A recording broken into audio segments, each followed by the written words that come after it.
frontal. Aumento de expectativa em Ribeirão, já passamos aos 36. Aí é confusão. O Zé fica caído, procura ganhar um pouco de tempo. O árbitro francês faz sinal que poderemos ter algum acréscimo.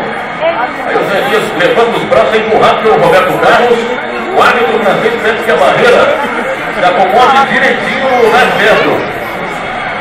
Que não se aperte. Vem pra bola, Marcelinho. Chance do gol de empate. Salvou distância, pé direito.